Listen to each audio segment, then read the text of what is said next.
Акыйкатчы өлүм жазасын кайтарууга каршы пикирин билдирди. Президент электр энергиясы тармагындагы карызды эмки жылы төлөп бүтөөрүн айтты. Ташиев Манас шаарынын мэрин сабагандыгы боюнча комментарий берди. Ош шаарында мэрия жетим балдар үйүн тартып алууга аракет кылууда. Ушул жана башка жаңылыктар менен бүгүнкү чыгарылыштан тааныша аласыздар. Эфирде Перизат Сайтбурхан, саламатсыздарбы? Кыргыз Республикасынын акыйкатчысы Жамиля Жаманбаева Бириккен Улуттар уюмунун туруктуу координатору Антия Граве жана Бириккен Улуттар уюмунун адам укуктары боюнча жогорку комиссарын башкармалыгынын Борбордук Азиядагы аймактык өкүлү Матильда Богнер жумушчу жолугушуу өткөрүштү. Тараптар өлүм жазасын киргизүүнү караган Кыргыз Республикасынын конституциясына өзгөртүүлөрдү жана жарандык жана саясий укуктар жөнүндөгү эл аралык пакттын 2-факультативдик протоколуна кошулуу жөнүндөгү Кыргыз Республикасынын мыйзамын жокко чыгаруу жөнүндө мыйзам долбоорун талкуулашты. Жолугушууда Жамиля Жаманбаева 2023 жылы акыйкатчы кеңсеси өлүм жазасын калыбына келтирүү боюнча өз позициясын билдиргендигин, анда парламентарийлердин тобу бул өлүм жазасына тыюу салууну кайра карап чыгуу үчүн Конституциялык сотко кайрылуу демилгелегендигин билдирди. Жамиля Жаманбаева, Кыргыз Республикасынын акыйкатчысы. Биз коомдун каргашалуу окуяларга болгон эмоционалдуу реакциясын түшүнүп жатабыз, бирок өлүм жазасы көйгөйдү чечпейт деп эсептейбиз. Андан көрө тергөөнүн сапатын жакшыртып, кылмышкерди жазадан качып кутулбасын камсыздап, алдын ала чараларын күчөтүү зарыл деп белгиледи акыйкатчы. Бириккен Улуттар уюмунун туруктуу өкүлү Антия Гравенин айтымында өлүм жазасын калыбына келтирүү Кыргызстандын имиджине терс таасирин тийгизүүсү мүмкүн. Антия Граве, Бириккен Улуттар уюмунун Кыргыз Республикасындагы туруктуу координатору. Эгерде бул өзгөртүү ишке ашырылса, өлкөнү эл аралык милдеттенмелеринен түп тамырынан бери алыстатат. Жарандык жана саясий укуктар боюнча эл аралык пакты жана 2-кошумча протокол аларды жокко чыгаруу боюнча эч кандай жоболорду камтыбайт. Өлүм жазасын алып салуу бул келишимдерди кабыл алган мамлекеттер үчүн юридикалык жактан кайтарылгыс деп белгиледи ал. Жамиля Жаманбаева ошондой эле 2024 жылы акыйкатчы институтуна келип түшкөн арыздардын 64% сот жана укук коргоо органдарынын ишмердүүлүгүнө байланыштуу болгондугун, демек өлүм жазасын киргизгенде иликтөө жана сот чечимдеринин чындыкка дал келгендигине ишенбеген коомдо бул маселе жаратарын да айтты. Президент Садыр Жапаров өлкөнүн энергетика тармагындагы маселелери тууралуу кабар агенттигине маек курду. Анда талкууга алынып жаткан айрым маселелерге токтолду. 2020 жылы бир аз чыдай тургула деп айтканы чын, бирок бул видеодогу сөздөрдү Нарын эли менен 2020 жылы ноябрда жолукканда айткам. Тактап койчу нерсе кеп анда биз бийликке келгенге чейин өлкө боюнча, анын ичинде бийик тоолуу, кышы узакка созулган Нарын облусуна дагы 700 киловатт деген чектөө кирип калган маселе боюнча болчу. Элдер ошол чектөөнү алып салсаңыздар 700 киловатт бат эле сарпталып, андан ашык жаккан үчүн 2 сом 16 тыйындан төлөп бул оорчулук келип жатат деп кайрылышкан. Мен жооп катары муну алса болот, азыр эмес, жазга чейин чыдай тургула деп айткам. Бул убадабызга турдук. Кийинки 2021 жылы жаздан баштап Нарын эле эмес, жалпы эле өлкө боюнча бийик тоолуу, оор шартта жашаган 190 000 абонентке эч кандай чектөөсүз 1 сомдук тариф киргиздик. Ал ошондой эле 2021 жылдын башында энергетика тармагындагы карыз 137 миллиард сом, же болбосо 1,5 миллиард долларды түзгөндүгүн, энергетика тармагындагы жасалган реформанын, коррупциянын жана уурулукту жок кылуунун натыйжасында азыр болгону 25 миллиард сом карыз калгандыгын белгиледи. Анын айтымында муну дагы кийинки жылдын аягына чейин толук кутулуп киреше алганга чыгабыз деп тургандыгын айтты. Ал ошондой эле 2,5 жылдан кийин электр энергиясын керек болсо экспорттогон өлкөгө айланарыбызга ишенимин билдирди. Бишкек шаардык сотунда бүгүн ишкер Имамиддин Ташевдин апелляциялык арызы каралды. Ташев өзүнүн абалы жакшыргандыгын айтып, абактагы шарт өзгөргөндүгүн кошумчалады. Өзүмдү бир аз жакшы сезип жаткан, тергөө абагында шарттар өзгөрдү, калган маселе сотто чечилет деп айтты ал. Эскерте кетсек, июль айында 1-май райондук соту Имамиддин Ташевди бийликти күч менен баспалуу жана чек аранын мыйзамсыз өтүү боюнча күнөөлүү деп таап, 9 жылга эркинен ажыраткан болчу. Бишкектеги убактылуу кармоо жайында жатканда ал ачкачылык жарыялап, 19 килограмм салмак жоготуп, ден соолугун начарлаган болчу. Андан кийин абактын администрациясы анын абалды жана шарттарды жакшыртуу боюнча талаптарын бир канчасын аткарып, ачкачылыгын токтоткон. Жакында чек араларда чек арачылардын кереги жок болуп калуусу мүмкүн. Бул тууралуу УКМКнын төрагасы Камчыбек Ташиев Манас шаарындагы көз карандыс мамлекеттердин шериктештигинин чек арачыларынын жыйынында Өзбекстан менен Тажикстандын чек ара аскерлеринин өкүлдөрү менен баарлашууда билдирди. Анткени өлкөлөр ортосундагы чек аралар демаркацияланып бүткөндөн кийин текшерүүлөр көчкүлөр азаюусу мүмкүн жана эркин аймакка айлануу мүмкүнчүлүгү бар. Пограничник, возможно, скоро будет не нужно. Понимаете, на нашей границе. Мы сами, народ, будем как бы взаимодействовать, укреплять наши лидеры наших стран, уважаемый Саdur Владимирович и Иван Шарипович, создал нам такие условия, которые нужно жить только в дружбе. У нас другого выхода нет и не может быть. Мы должны в дальнейшем это жить в дружбе, взаимодействии, создавать условия для рассуждения и все. А пограничников чуть-чуть отодвинем, чтобы... Согласны. Да, завтра мы уже все, полностью вперед. Камчы Бекташев Садыр Жапаров менен Камчы Көлбаевдин жолугушуусу жөнүндө да маек берип, анда Көлбаевка да, Райымбек Матраимовка да кылмыштуу иш-аракеттери токтотууну сурангандыгын, бирок алар уккан эмес деп билдирди. Биз расмий түрдө Кыргызстандагы уюшкан кылмыштуу топтор жок деп жарыялай алабыз, деди Улуттук коопсуздук боюнча мамлекеттик комитеттин башчысы Камчы Бекташев 29 октябрда Ички иштер министрлигинин кызматкерлеринин кесиптик майрамын белгилөө үчүн өткөн жыйында. Ал республикада уюшкан кылмыштуу топтор жок болгондуктан инвестиция акыркы 2 жылда өскөндүгүн, айрыкча 2025 жылы экономика өсүп жаткандыгын жана ишкерлер азыр коркпой иштеп жаткандыгын айтты. Улуттук коопсуздук боюнча мамлекеттик комитеттин төрагасы ошондой эле министр ага келип Камчы Көлбаевка наразы болгон окуясын айтып бергендигин, андан кийин кылмыштуу топтун башчысы чиновникке чалып, анын буйруктарын аткарууну талап кылгандыгын айтты. Министр мындан ары чыдай албай кызматтан кетүүгө келген, бирок Ташиев ага жол бербегендигин кошумчалаган.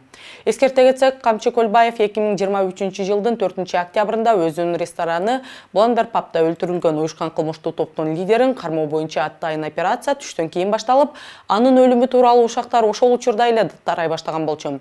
Мамлекеттик комитет өлтүрүүнү саат 19:00 чамасында тастыктаган. Бир күндөн кийин Ташиев өзү да Көлбаев каршылык көрсөткөндүгүн, анын адамдары УКМК кызматкерлерине ок чыгаргандыгын, ошентип мыйзамдагы уруу жок кылынгандыгын айтты. Ал эми Райымбек Матраимовду болсо 2024 жылдын 6 декабрында Бишкектин 1-май райондук соту кылмыш жаза кодексинин бейбаштык, мамлекеттик чек арадан мыйзамсыз өтүү беренелери менен күнөөлүү деп таап 100 000 сом айып пул салган. Ал айыбын мойнуна алып, тергөө менен кызматташып, материалдык зыянды төлөгөндүктөн эркинен ажыратылган эмес. Так называемый вор в законе, Камчы Көлбаев боюнча. Акыркы маалда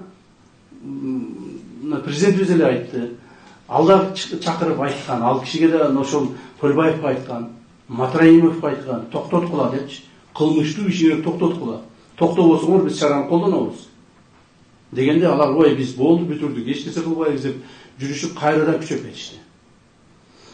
Акыркы маалда мына мен силерге бир мисал айтып берейин. Биздин бир министр ыйлап келди магачы. Ыйлап келди. Эмне болду? Кече дейт, олтурсам телефонума жанагы мындай видеозвонок келип калды дейт.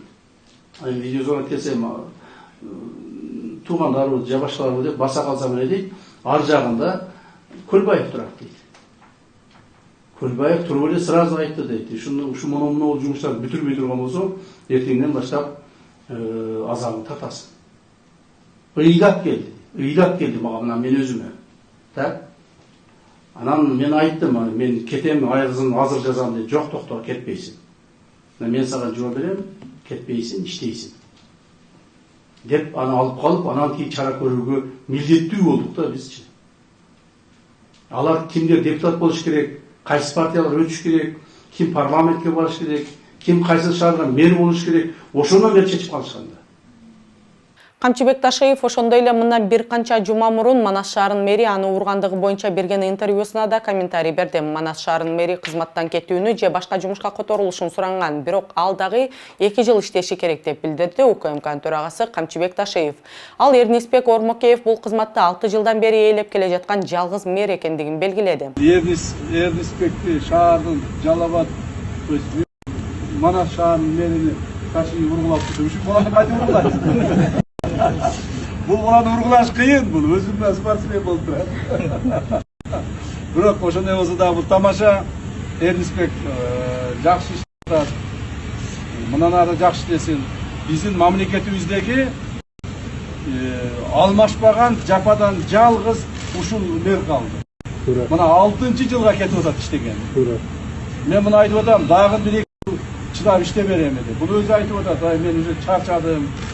Мени башка которгула же болбосо деп. Мен айтам, жок, дагы 1-2 жыл иштеп. шаарыбызды мынарды өнүктүрөйлү. Мына Манас деген жаңы атты кабыл алдык. Манас деген жаңы аттан кийин Манас бул кыргыз элинин, кыргыз мамлекетинин духу, руху. Ошондуктан Манас деген шаар бул алдыңкы катарларда туруш керек. Биз жардам беребиз, мамлекет бөлүнгөнгө, өкмөт жардам беребиз. А сиздер ошо бөлүнгөн финансыларды өз убагында натыйжалуу, сарамжалдуу, пайдалуу колдосоңуздар эле болот. Аламүдүн районунда айдоочу майы кызматкерин сүзүп кетти. Бул тууралуу ведомствонун басма сөз кызматы билдирди. Маалым болгондой, 29 октябрда саат 19:30 чамасында Аламүдүн районунун Достук айылындагы Алматинская көчөсүндө жайгашкан арзан дүкөнүнүн жанында трактор мамыга урунуп калган.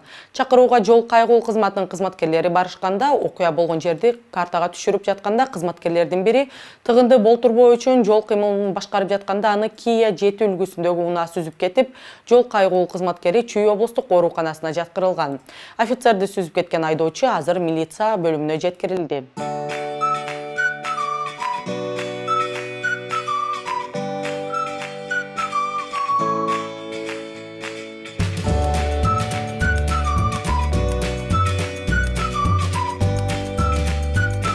Бишкекте белгилүү болуп, мемге жана интернет тамашага айланган көчө чырактары балыкчыга да жетти. Шаар мэри Батырбек Жантаев көчө чырактары катуу шамалга туруштук бере аларына ишенди. Муниципалитет шаардын бардык аймактары толук жарыктандыруу улантыларын кошумчалады. Андан сырткары ошол эле шам чырактар Ош шаарында да коюла тургандыгы тууралуу маалымат тарады. Бүгүн 29 октябрь saat 6:45. Азыр биз этнопарктан баштап Кругойго чейин 60 көчө жарык освещенияны азыр жандырууга старт берип атат. Старт бериңиз. Кана, бисмилла.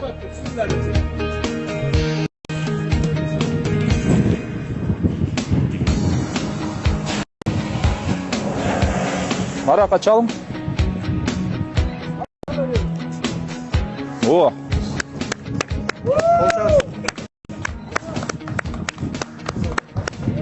Романтика.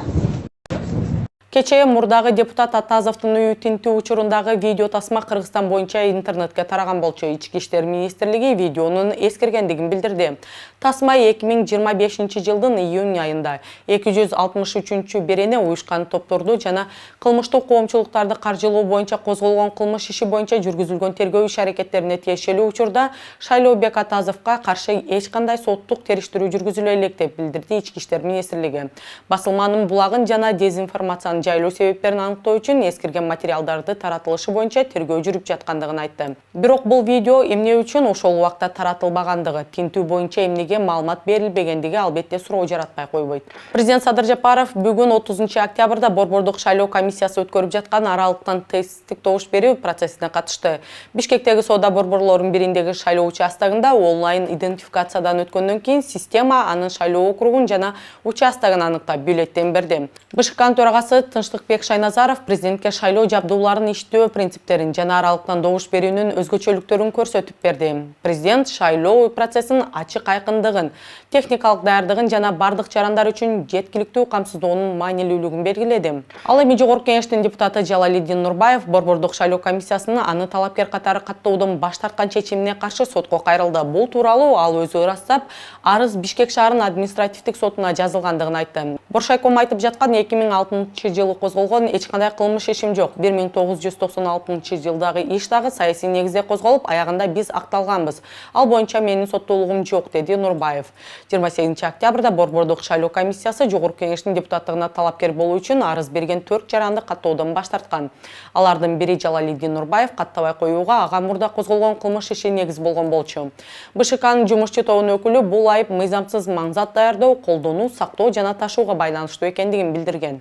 Оштогу Алтын Уя үй бүлөлүк типтеги балдар үйү чейрек кылым бою жетим балдарга баш калкалоочу жай берип келген. Ал эми азыр болсо аны Ош шаардык кеңеши Алтын Уя имараты жайгашкан жерди муниципалитетке кайтарып берүүнү талап кылып сотко кайрылган. Ал жерде ондогон балдар үй бүлөсү же үй жайы жок чоңоюшкан. Бул үй бүлөлүк типтеги балдар үйүн 1998 жылы Тамара Токтомаметова негиздеген. Оштогу жибек заводу кулагандан кийин компаниянын балансында турган ташталган балдар бакча калган. Андан кийин мэрия Токтомаметовага ал жерде жетим балдарды убактылуу жайгаштырууга уруксат берген болчу. Учурда имаратта 12 бала жашайт. Алардын 7-синин ден соолугунун мүмкүнчүлүктөрү чектелүү. Бир нече бүтүрүүчүлөр бойго жеткенден кийин да бул жерде калышты. Алардын башка жашай турган жери жок. Анткени бүтүрүүчүлөрдүн көпчүлүгү имаратта катталган, себеби жашоого уруксатсыз паспортто ала албайсың деп айтышат. Эми алардын баары кайда барат? Балдар жана мурдагы студенттер жөнүндө эмне айтууга болот? Алардын баарын башка жашай турган жери жок деп белгилешти имараттын ээлери. Ош шаардык кеңеши Ош шаардык мэриясынын Алтын Уя жайгашкан жерди сатуу боюнча токтомун жараксыз деп таап, жерди муниципалдык менчикке кайтарууну талап кылып сотко кайрылган. Көрсөтүлгөн негиздер мурда менчиктештирилген социалдык объектилер башка максаттарда колдонулуп жатса, аларды текшерүү боюнча Жогорку кеңештин 2022 жылдагы токтому фонд учурунда Жогорку сотко кассациялык даттануу даярдап жатат. Токтом Маметова ошондой эле президентке жана улуттук коопсуздук боюнча мамлекеттик комитеттин төрагасына Ош кеңешинин кызматкерлеринин аракеттерин иликтөөнү суранып кайрылган. Мен юрист катары доо арыз жөнүндө билгенде ал сотко жетпейт деп ойлогом. Мыйзам боюнча шаардык кеңештин төрагасынын мындай доо арыз берүүгө укугу жок. Бирок сот кабыл алды. Андан да таң калыштуусу бул жыйынтыкка карабастан шаардык жана облустук соттордо утулуп калдык дейт ишкананын юристи Муканов.